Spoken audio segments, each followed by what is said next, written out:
Milí Humenčania, vážení spoluobčania, prihováram sa vám v tejto sviatočnej atmosfére z priestorov nádhernej históriou navoňanej knižnice nášho kaštieľa. Ako už býva zvykom, v čase Vianoc viac ako inokedy dávame do popredia hodnoty, ktoré sú pre nás najcennejšie. Lásku, spolupatričnosť, úctu a vzájomnú podporu.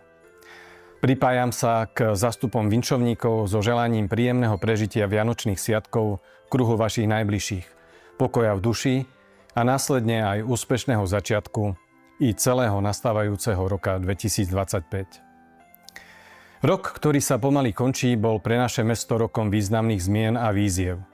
S potešením konštatujem, že sme sa úspešne pustili do rozsiahlej rekonštrukcie rozvodov tepla, ktoré boli už v havarijnom stave. Naším cieľom bolo a zostáva zabezpečiť, aby naši obyvatelia mali bezpečný a stabilný prístup k teplu a teplej vode. Sme odhodlaní v týchto prácach pokračovať aj v budúcom roku a navyše v spolupráci s MH Teplárenským holdingom pracujeme na výstavbe nových zdrojov tepla.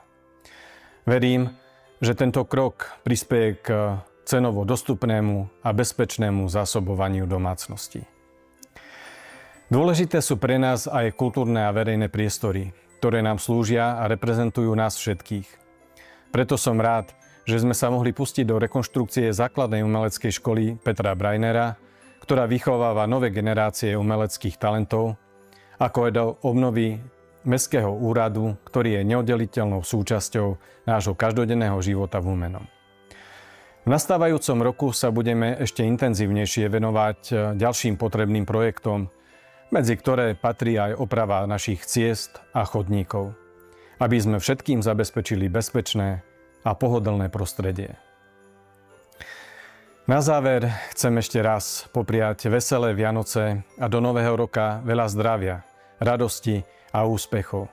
Nech nám rok 2025 prinesie mnoho dôvodov na spokojnosť a nech je plný dobrých správ. Šťastné a veselé Vianoce vám prajem, vážení spoluobčania.